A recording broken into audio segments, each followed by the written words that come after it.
Alan Storm and the Demon King. Written by L.A. Hope. Narrated by Lamia Elsh. Chapter 1. After Midnight. Alan Storm couldn't stop staring at the house on the corner of Dragstaff Road and Frogner Lane. It could have been the fact that it was only half a house. One half remained totally intact, nothing but a few dusty cobwebs here and there dotted by cracked, scorched boards.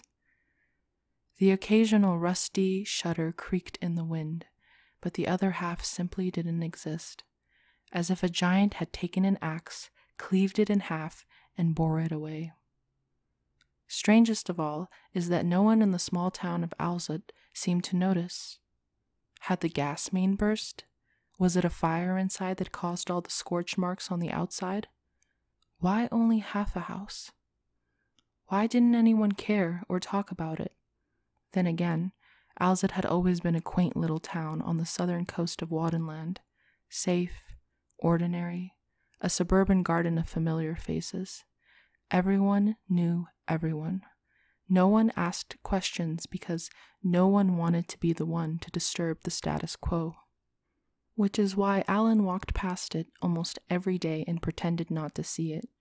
But tonight was different.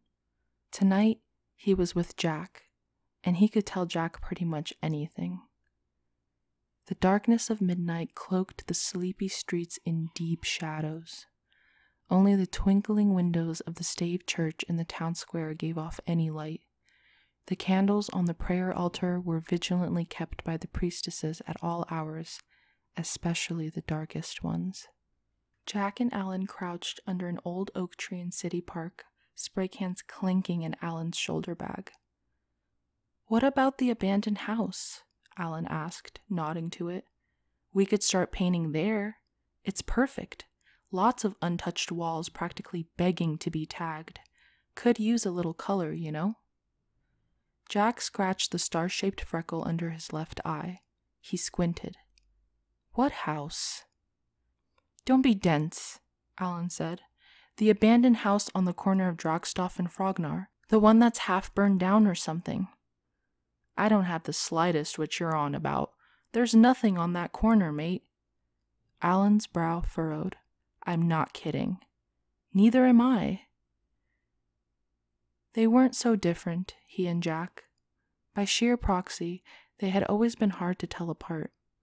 Jack was a child of the Wadenland government, tossed from one foster home to the next for the first half of his life until he finally settled in with his distant aunt. Alan's father had died so long ago he could barely remember, and Mum worked full-time. "What's the point in tagging a house no one lives in anyway?" Jack asked. "Even if one did exist." "Well, it's right there on the corner, so everyone in town is bound to see it." Jack cocked his head, considering. "You're mad, Alan." "Come on, don't you want to see who they'll enlist to clean it up?" "No one, 'cause it doesn't exist." "Does, I swear. And if we tag it, you know who will come first?" A moment of hesitation, then Jack nodded once. "The provost, I would imagine. Excellent point. I'd love to see that old fob scrubbing at the ground. Sold."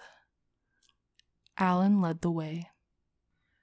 Jack's quiet rant about sticking it to the local authorities continued the whole trip, as it usually did. Alan slunk around lampposts and behind cars parked on the street, keeping to the shadows with his hood over his head. The spray cans clinked together in his bag with every jostle. He winced. They'd never been caught yet. Jack and his masterpieces that required so many colors. "Here we are. Perfect, isn't it?" Alan stopped in the shadow of a tree and peered around the trunk. The gate to the old house lingered only a few steps away.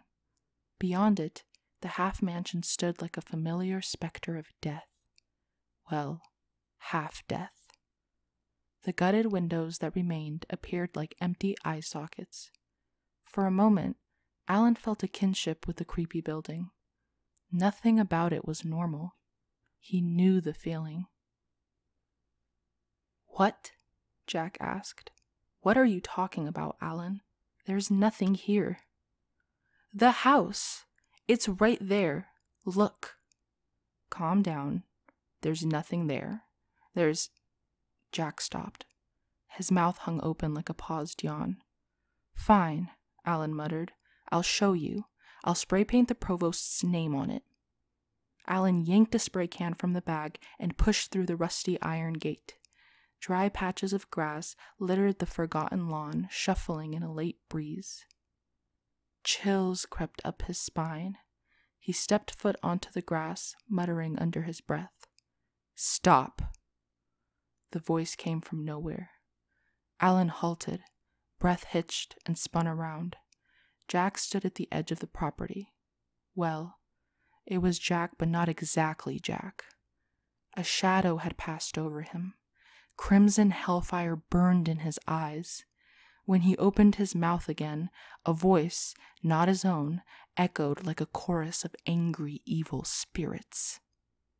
Go no farther, warlock, he bellowed. Alan tripped, falling hard on his backside. The spray can flew from his hand and clattered to the stone garden path.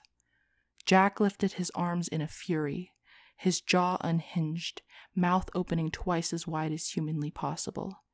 He threw his head back. His feet lifted off the ground until he hovered 2 inches off the sidewalk. No farther! Alan's ears popped. He winced, fighting the urge to cower.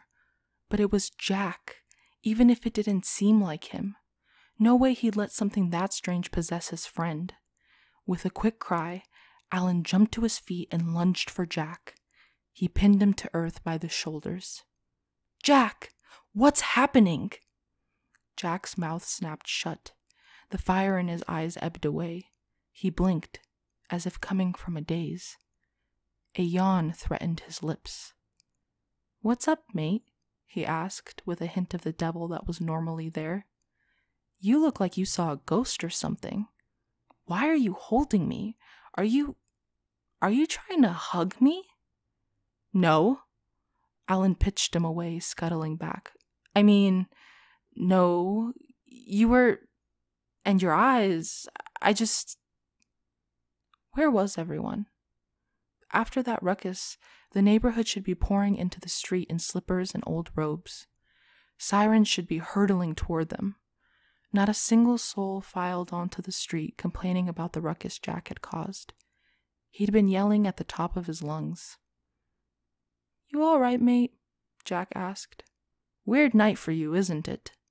Alan's mind spun. Had he imagined it? Was he dreaming right now? A quick brush of chilly wind on his face assured him he wasn't. That had actually happened. For a moment, his best friend had looked like a creature of hell. Yes, Alan said, driving a hand through his hair. Fine, I'm fine. You were right, Jack. There's nothing on the corner of Dragstoff and Frognar. I'm just tired and confused. Getting late, you know? But listen, I really ought to be getting home before Mum does. You know she'd kill me if she caught me sneaking out. He nudged the bag of spray cans with his toe. Especially with this. Sure, all right. Alan pushed the bag of cans to Jack's feet with a rattle, then hung his head and strode away, hands jammed into his pockets. What more could be said? There was no more denying it. The lifelong condition that he kept hiding from everyone was getting worse. The inevitable decline that the red pills hadn't staved off was happening faster than he anticipated. Alan Storm was going completely insane. When he stepped inside his house, Mum was on the phone with her back to the door. The straps of her apron hung loose at her sides like 2 attached, wriggling worms. She must have just arrived home. His eyes flickered on the clock. 1 a.m. Early for her. He opened his mouth to tell her about what happened, but as usual, decided against it. Mom had enough on her mind with her soul-sucking job as a waitress. No reason to worry her. The twins did enough of that anyway. Why can't things be normal? Mom asked over the phone, her tone hushed. I don't understand it. You told me they would. Why can't he be normal? He frowned. He knew right away who she was referring to. Him.